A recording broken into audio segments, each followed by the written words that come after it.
Okay, students, so let us start today. And today we are going to start a very important and difficult topic, that is wave optics. तो wave optics को मतलब मेरा मानना है कि 12th standard का मतलब ये one of the most difficult chapter में आता है। रीजंस हैं, एक बहुत बड़ा रीजन ये भी है कि बच्चे थक जाते हैं जब इसकी बारी आती है। ऑल्टरनेटिंग करंट, ये वो, जैसे ऑल्टरनेटिंग करंट था, अगर पढ़ा जाए ठीक से तो आसान है, कोई प्रॉब्लम नहीं लगती। लेकिन जब तक ऑल्टरनेटिंग करंट तक बच्चा पहुंचता है तो बच्चे का दिमाग भर जाता है कि यार इलेक्ट्रोस्टैटिक से शुरू हुए थे मेहनत करने के लिए और अब तक खत्म ही नहीं हुआ।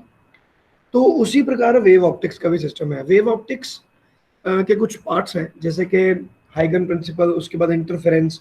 तो इंटरफेरेंस आपने बड़ी बार पहले किया हुआ है, 11th में किया हुआ है। फिर हमने इंटरफेरेंस ऑल्टरनेटिंग करंट में किया हुआ है, सिमिलर सा कॉन्सेप्ट, तो बड़ी बार हमने पढ़ा भी हुआ है। लेकिन इवन देन हमें जो वेव ऑप्टिक्स है ये बहुत डिफिकल्ट हमें लगता है। क्यों? क्योंकि एक तो इसमें इमेजिनेशन बड़ी हाई क्लास लगती है, सोचना पड़ता है, बड़ा अलग सा एक पॉइंट ऑफ व्यू आपको रखना पड़ेगा, अदरवाइज ये हाथ में नहीं आएगा। ठीक है, चलो तो स्टार्ट करते हैं। सबसे पहले we will start with the nature of light. तो पहला हमारा टॉपिक है नेचर ऑफ लाइट। लाइट ने ही आधी फिजिक्स तो लाइट के कारण ही बनी हुई है।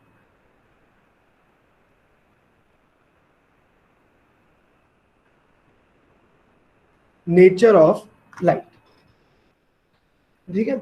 चलो स्टार्ट करते हैं। तो सबसे पहले लाइट के बारे में जो कमेंट्स हैं कह लो, या फिर जो साइंस है, that came into being in 1675। अब पूरी कहानी सुनाऊंगा लाइट की।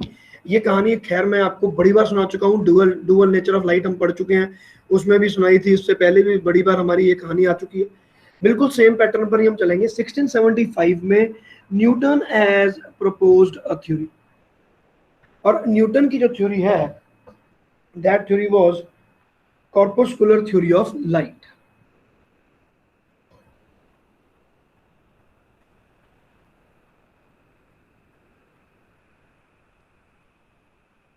Corpuscular theory of light in 1675। ज्यादा कुछ नहीं इसमें हमने जानना, बहुत बेसिक थ्योरी थी। तो Newton considered light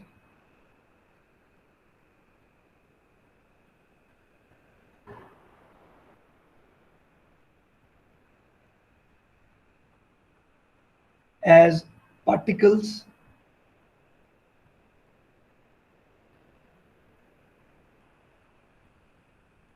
which were called wait a minute, corpuscles।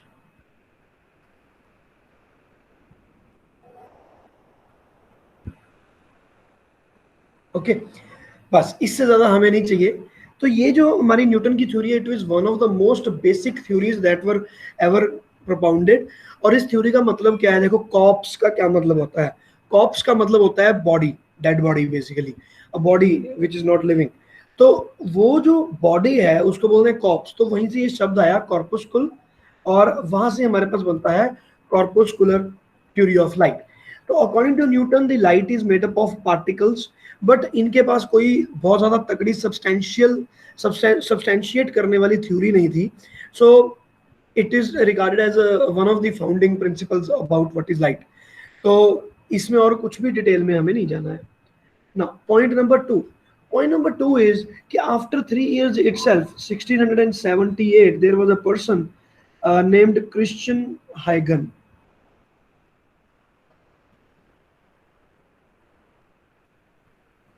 Christian Huygens. तो इन्होंने थ्योरी दी, इन्होंने कहा कि अरे नहीं यार, लाइट बिल्कुल 2-3 साल ही बाद में है। तो बेसिकली हाइगन न्यूटन दे आर कंटेम्प्रेरी, एक दूसरे के क्लासमेट ही हैं एक तरह से। तो हाइगन ने बोला कि नहीं भाई, मेरे according it is not made up of particle, it is made up of waves. But what is a wave? इस मोमेंट पे 1678, जब इंडिया में औरंगजेब का जमाना चलता था, उस वक्त अगर आप किसी को बोलोगे लाइट इज अ वेव, सोच के देखोगे यार वो बंदा क्या कहेगा आपको? वो कहेगा यार पागल है क्या भाई, तो व्हाट इज वेव? तो व्हाट इज वेव? तो यहां से हमारे पास शब्द आता है वेव। तो इन्होंने एक theory the and he named it the wave theory, and he said that light is made up of a wave. But what is this wave? इसके बारे में हमें बिल्कुल भी इंफॉर्मेशन नहीं थी, और हाइगन is credited for this thing that he created the science behind the wave. तो उन्होंने पूरी की पूरी वेव की, जो हमारे पास हमने 11th स्टैंडर्ड में आपने वेव की इक्वेशंस पढ़ी, और वेव्स पूरा पूरा हमने चैप्टर पढ़ा था, उस वक्त भी हमने इंटरफेरेंस पढ़ा था, तो वो सारी की सारी चीजें हाइगन की बनाई हुई चीजें हैं। तो उनको उन्होंने कैसे डेवलप किया, that is we are now going to learn.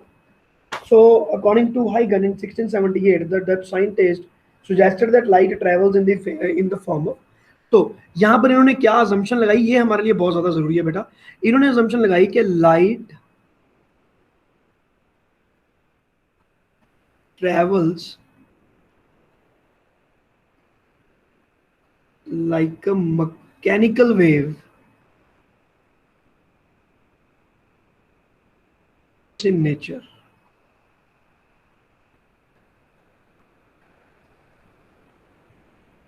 बहुत इंपॉर्टेंट है ये चीजें, इनको ध्यान में। ट्रांसवर्स इन नेचर क्यों? एक्चुअली में उस वक्त जो हमारे पास वेव्स होती थी वो सिर्फ और सिर्फ मैकेनिकल वेव्स ही होती थी। क्यों? क्योंकि मैकेनिकल वेव्स के अलावा होता क्या, इलेक्ट्रोमैग्नेटिक वेव्स। तो इलेक्ट्रोमैग्नेटिक वेव्स बहुत समय के बाद डेवलप हुई। तो मैकेनिकल वेव वो वेव होती है, waves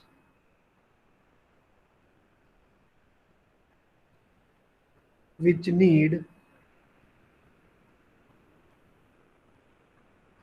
medium to travel, they are called mechanical wave। These are of two types। Number one is longitudinal,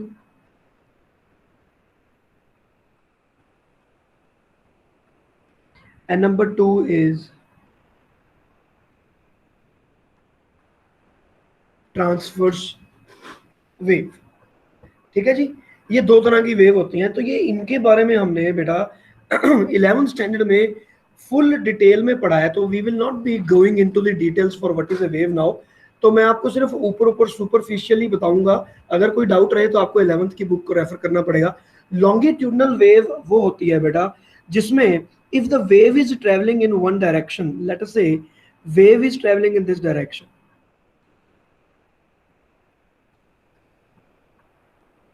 wave speed, and the particle of this wave, they are traveling like this।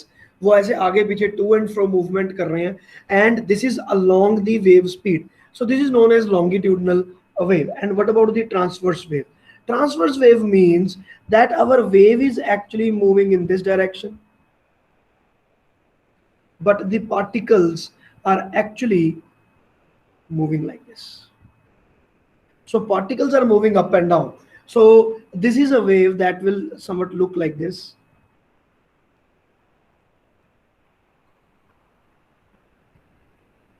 ठीक है, तो ये वाली wave तो कुछ इस तरह से हमें दिखेगी, और लॉन्गिट्यूडनल वेव हमें दिखेगी नहीं। ठीक है ना। And what are the examples of these two, तो वो भी आप यहीं पे लिख लो एग्जांपल। इसका एक बहुत अच्छा एग्जांपल है लॉन्गिट्यूडनल का, साउंड वेव्स। तो साउंड वेव्स आर लॉन्गिट्यूडनल।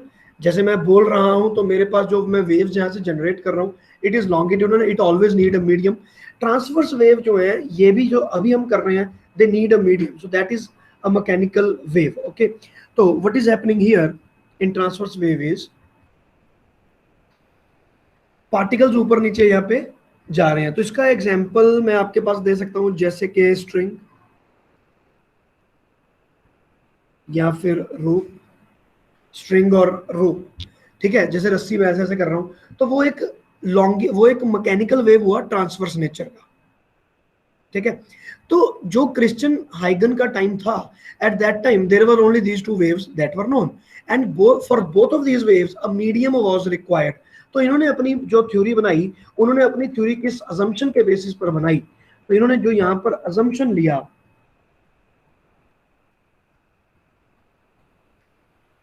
वो ये लिया कि light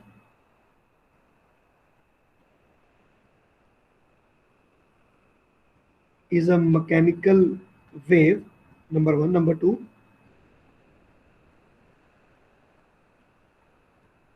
it is a transverse in nature। ठीक है, तो ट्रांसफर्स इन नेचर, ठीक, दूसरी चीज ये, and the third thing is because it is a mechanical wave it needs medium,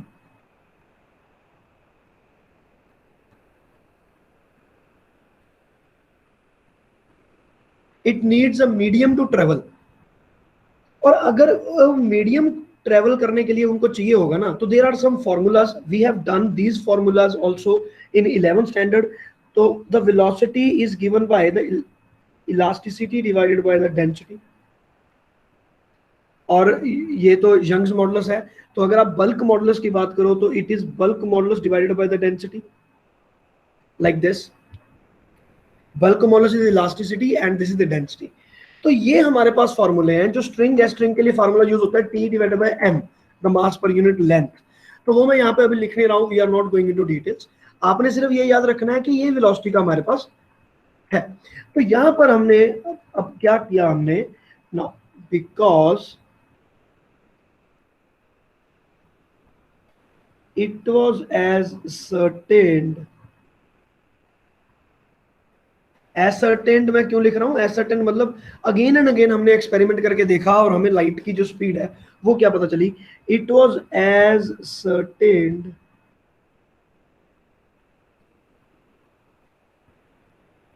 that the speed of light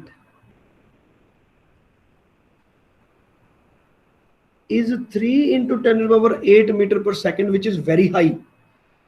तो इतनी हाई आपको जो स्पीड है अगर वो मिलती है, इतनी हाई स्पीड, तो ये कैसे पॉसिबल है। तो उन्होंने बोला कि देखो जी मीडियम तो है ही, क्योंकि विदाउट मीडियम तो वेव को ट्रेवल कर ही नहीं सकती।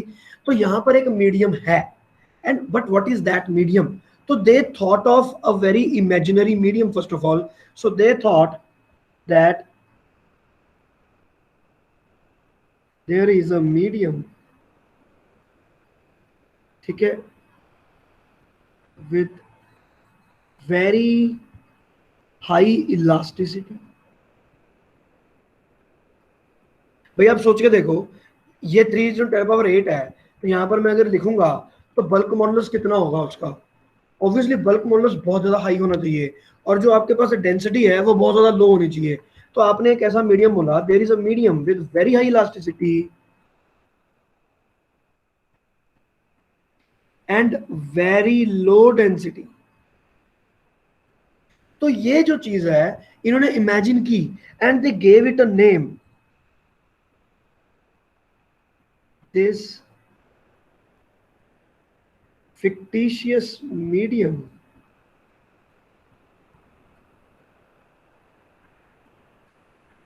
was known as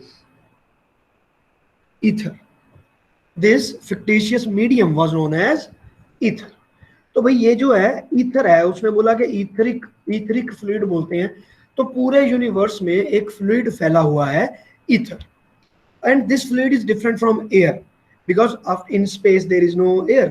तो लेकिन वहां पर ईथर है। तो उन्होंने बोला कि सन से लेकर यहाँ तक पूरी की पूरी ईथर है, और सन से जब वो लाइट ट्रेवल करती है तो वो एक मैकेनिकल वेव की तरह ट्रेवल करती है, और वो लाइट हम तक पहुंचती है। So it was known, it was a mechanical wave traveling at the speed of 3 × 10⁸, which is very high. So they had created another fictitious medium, and उन्होंने सोचा कि भाई ऐसा कोई मीडियम होना चाहिए, और उसका नाम रख दिया ईथर। ऐसा कोई मीडियम नहीं है, इनको सब कुछ पता चल गया। Later on they said that know everything is wrong.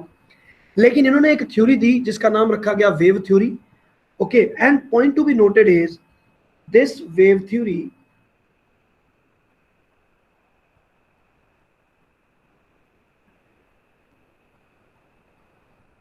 was widely accepted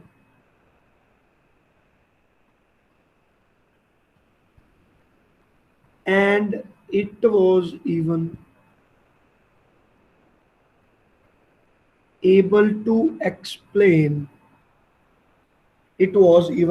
to explain three phenomena.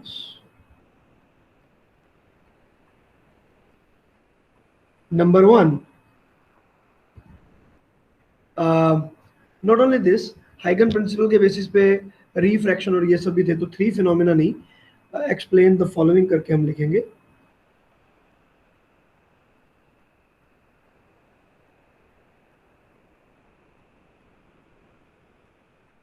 Explain the following.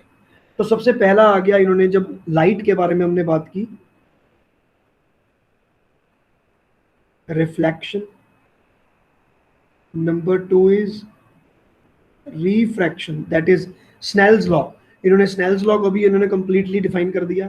Number 3, now this is very important, number 3 is interference.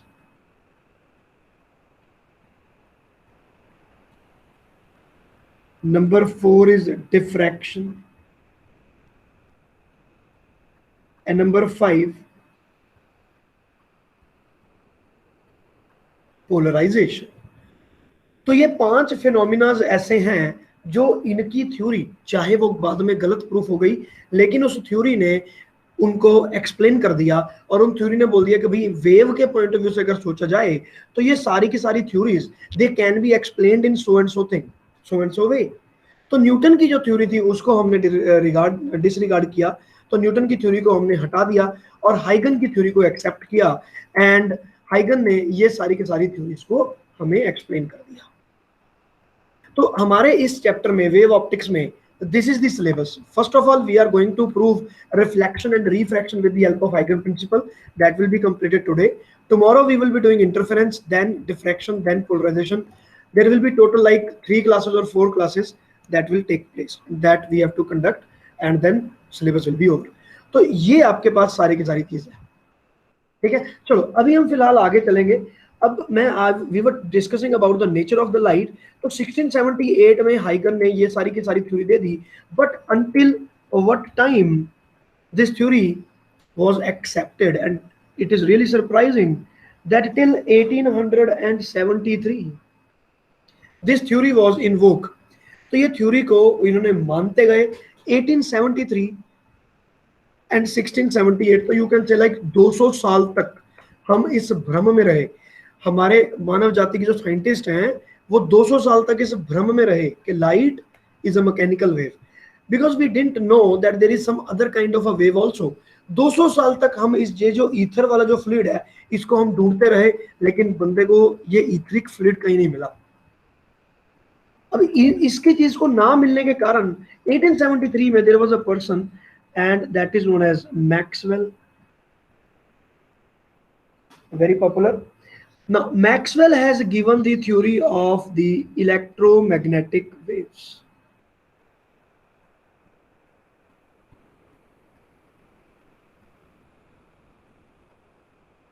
Electromagnetic waves, तो electromagnetic wave वाला chapter आप पढ़ चुके हो detail में।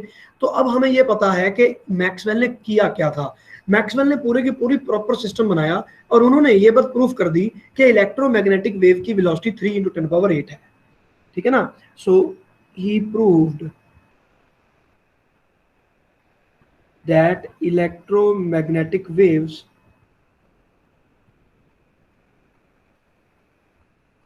can travel without medium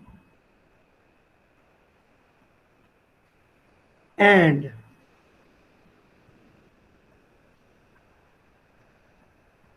the velocity will also be 3 × 10⁸ meter per second. This implies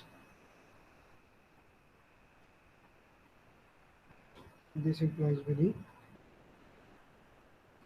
So he reached this conclusion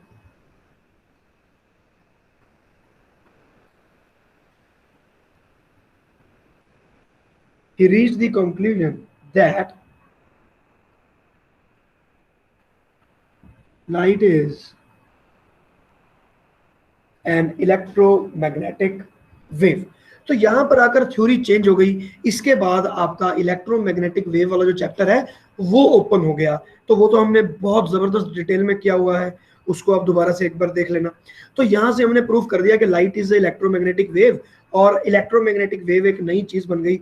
electromagnetic wave का फिर हमने एक स्पेक्ट्रम बना लिया, ranging from the gamma rays to radio wave. Gamma rays, radio wave, visible ray, X ray, सारी की सारी rays का हमने एक स्पेक्ट्रम ड्रॉ किया, and we came to know that these are electromagnetic wave and light is not a mechanical wave. तो यहां पर सिद्ध हो गया कि ईथर डज नॉट एग्जिस्ट। यहां पर यह बात इन्होंने प्रूफ कर दी कि लाइट इज, सबसे पहले लाइट इज अ वेव, ठीक है, बट नॉट मैकेनिकल, ठीक है, पहली चीज। दूसरी चीज, ईथर डज नॉट एग्जिस्ट। तो भाई ईथर नाम की कोई चीज नहीं है, ठीक है, इसको हमने डिलीट कर दिया, आइडिया खत्म कर दिया। लाइट को हमने वेव बना दिया, लेकिन उसको बना दिया हमने इलेक्ट्रोमैग्नेटिक वेव, और बोल दिया कि लाइट इज नॉट मैकेनिकल। यहां तक हमारा काम मैक्सवेल ने कर दिया। तो अब इसके बाद हम ये मान के चलने लगे कि लाइट इज अ वेव। तो मैक्सवेल की थ्योरी ने और नहीं कुछ किया, क्योंकि बाकी सारी चीजें तो हाइगन के प्रिंसिपल से ही प्रूफ हो गई, ठीक है। तो Maxwell has not done anything in that regard. इसके बाद जब हमने ये प्रूफ कर दिया कि भाई लाइट इज अ वेव, ना अब क्या होता है, अब पॉइंट नंबर 4 हमारे पास आ जाता है, Planck's quantum theory of light 1905।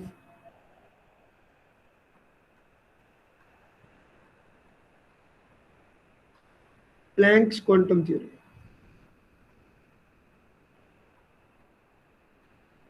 Planck's quantum theory of light, ठीक है जी, ये आ गई। Oh shit,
hello, I am back again. Laptop मेरा बंद हो गया था, switch off, but thank god कि आपकी रिकॉर्डिंग भी नहीं बंद हुई और मीटिंग भी नहीं बंद हुई। चलो बेटा देखते हैं, ठीक है। तो अब देखो 1905 में हमारे पास क्या हो गया, Planck's quantum theory of light हमारे पास आती है, ठीक है। एक्चुअली में it was not 1905, it was nearly 1898, ठीक है। तो प्लैंक इन्होंने बोल दिया कि नहीं, light is actually made up of, sir screen share कर दो। ओके ओके ओके बेटा, wait minute, wait a minute,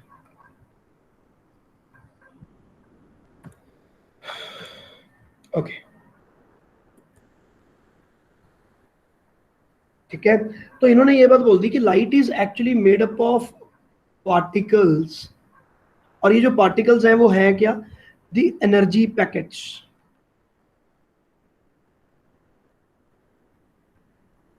packets of energy, such that the energy of one photon is given by E is equal to H new, ठीक है। तो new वो आपके पास होगी frequency जो भी उसकी लाइट की है, तो E is equal to H nu. तो ये वाली जो थ्योरी है ये आप पढ़ चुके हो डुअल नेचर ऑफ लाइट में, चैप्टर में, जिसमें इन्होंने 1905 में Einstein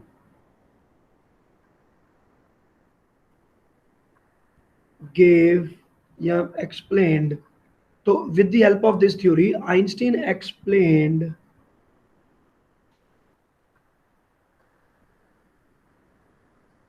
photo electric effect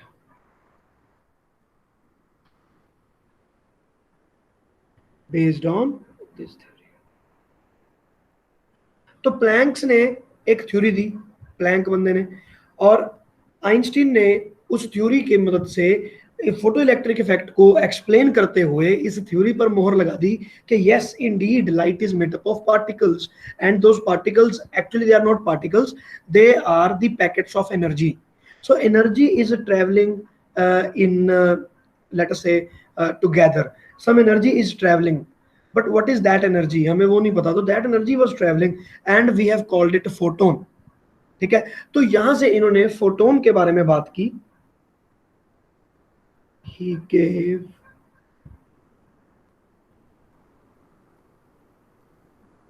the concept of photon.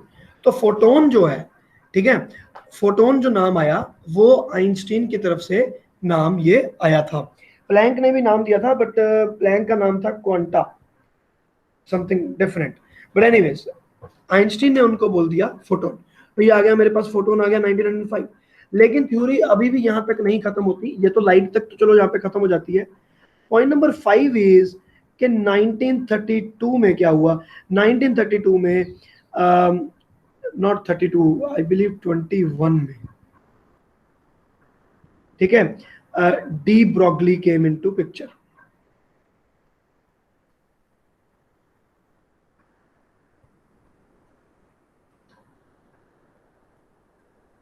तो इन्होंने तो डायरेक्ट थ्योरी दे दी, dual nature of radiation and matter. तो इन्होंने तो एक ही बार में गेम खत्म कर दी, डुअल नेचर दे दिया सबका। उन्होंने बोला कि भाई लाइट ही नहीं, मैटर का भी डुअल नेचर है। जब यहां पर हम चले गए थे, तो यहां पर आने के बाद इन्होंने डुअल नेचर को क्रिस्टलाइज किया। इन्होंने बोला कि नहीं भी डुअल नेचर है लाइट का, ये बात मान ली गई। तो 1921 में लुइस डी ब्रॉगली ने ये कह दिया कि भाई not only light, even part, अगर मैं इलेक्ट्रॉन की बात करूं तो electron acts like wave sometimes and sometime it act like particle. Proton it is a particle as well as a wave. वो दोनों ही चीजें कोएग्जिस्ट करती हैं।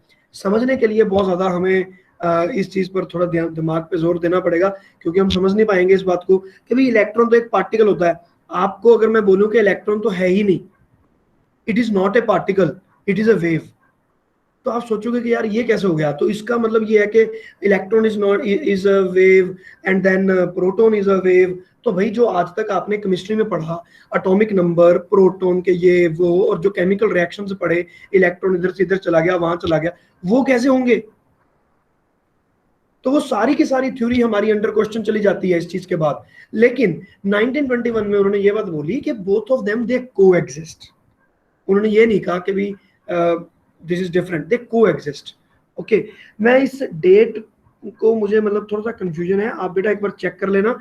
इट इज लाइक 31 और 21, ठीक है, इट शुड बी 31, मैंने चेंज कर दिया। चलो, तो ये है हमारे पास the true nature of light. अब आपको पता चल गया कि लाइट को स्टडी करना कोई आसान काम नहीं है, इट्स वेरी डिफिकल्ट, डिफरेंट। तो हमारे इस चैप्टर में हमने पढ़ना है ये वाला part, the part which was given by हाइगन। So let us first start with the Huygens theory. Okay, what is Huygens theory, and then we will try to explain what is reflection and what is refraction with Huygens theory.